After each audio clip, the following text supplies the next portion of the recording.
Raimundo Ongaro, Crónica 10 de Córdoba. Quisiéramos conocer su opinión sobre el proceso político que se inicia a partir del 25 de mayo o que se inició a partir del 11 de marzo.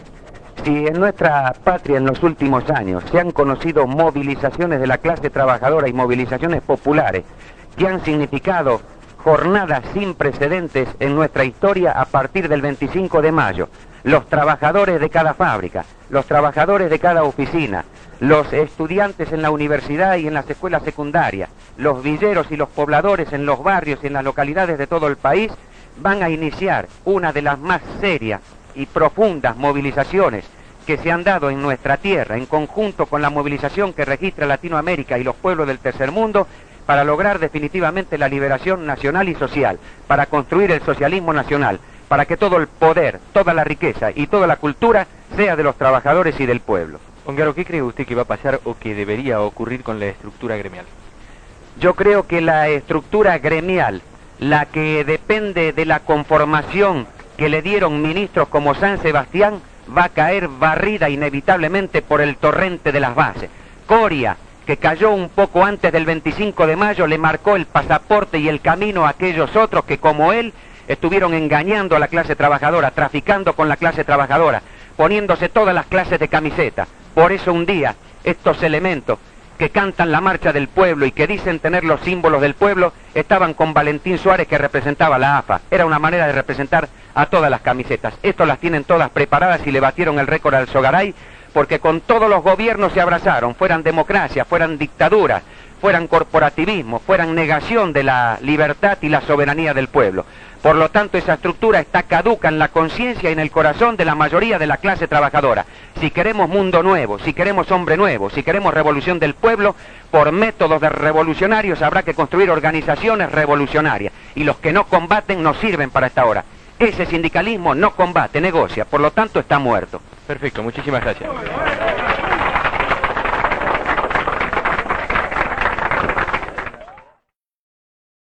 Queremos aprovechar esta magnífica oportunidad. Lorenzo Pepe, en su doble condición de congresal de la provincia de Buenos Aires y a la vez activo militante dentro del gremialismo argentino.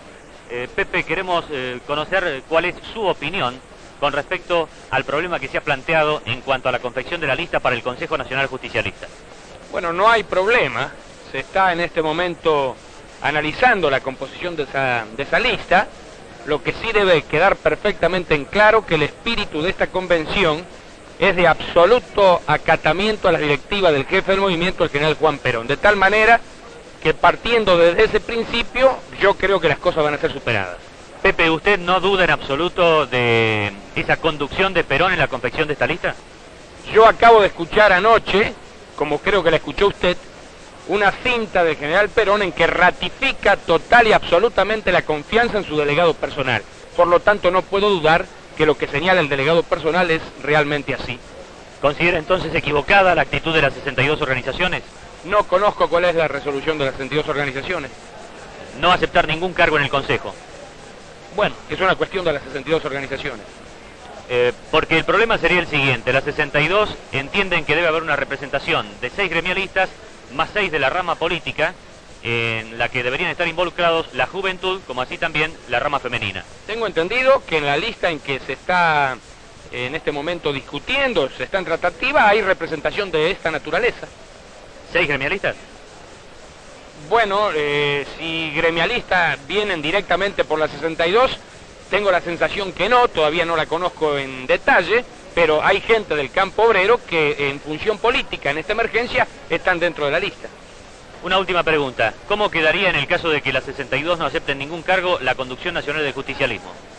Repito, primero es un problema de las 62 que orgánicamente los compañeros analizarán y después ya es un problema entre las 62 y el nuevo consejo que la convención votará dentro de breve momento.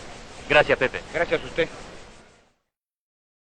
Ongaro, los hechos que ocurren en el orden político gremial en Salta, en Mendoza, en Córdoba, es decir, en todos los sentidos, ¿cuál es el panorama que conforman para usted en el orden nacional?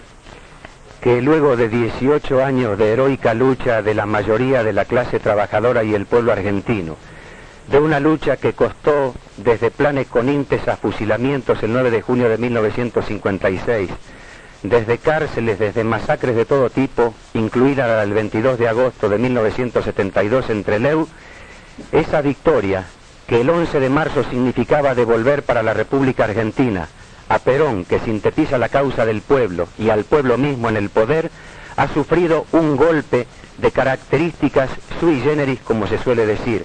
El golpe de los militares en el Uruguay, el golpe de las derechas en Chile, no podía ser al estilo de los viejos golpes o de las viejas invasiones, como los marines en Santo Domingo, como los boinas verdes que asesinaron al Che Guevara o los Rangers en Bolivia. Era un golpe que tenía que hacerse por infiltración dentro del propio movimiento popular. Y por lo tanto, luego de lo que sucedió el 20 de junio de 1973, de esa matanza de Seiza, de esa emboscada criminal planeada por las minorías infiltradas dentro del movimiento popular que es el peronismo, y que tiene esencia revolucionaria en esta semana que particularmente recordamos a Eva Perón, nos da a nosotros la caracterización y la significación absoluta de que sigue el continuismo militar, sigue el continuismo político, sigue el continuismo sindical, o sea, el imperialismo no ha podido ser expulsado de nuestro país. Y la burocracia sindical, la de los simuladores de toda una vida, la de los que se abrazaron con los Onganía, antes con el integracionismo frondicista, los que luego eran a través de Luco los que visitaban el Ministerio de Trabajo del señor Leviton, y los que más tarde planearon la traición junto con el último presidente de la Revolución Argentina, son los que se han apoderado del poder. ¿Cuál es, según usted, la posición ante este panorama de Juan Domingo Perón? Juan Domingo Perón una vez estuvo preso, un 8 de octubre, un 9 de octubre, cuando la oligarquía en 1945, en aquella época, festejaba su victoria. El pueblo, movilizándose desde todas las direcciones de la patria y particularmente en nuestra capital federal sobre la Plaza de Mayo, viniendo desde el Gran Buenos Aires, desde los suburbios, paralizando las fábricas, hizo aquel 17 de octubre de 1945 y Perón volvió a Balcón, Perón volvió junto a su pueblo, Perón desde allí volvió a que prosiguiera esa etapa de liberación nacional y social que nos tenía en lucha contra el imperialismo y en lucha contra este sistema explotador.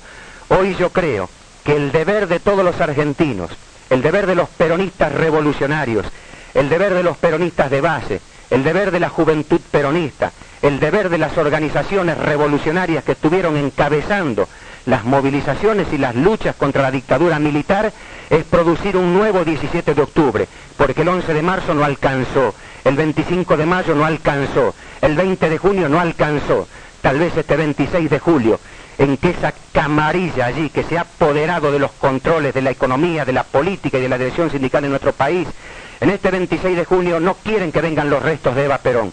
Nosotros vamos a luchar y a comprometernos ante su memoria eterna y combatiente a producir el 17 de octubre, que libere a Perón, que es liberar a todo el pueblo argentino. Muchas gracias, Ongaro.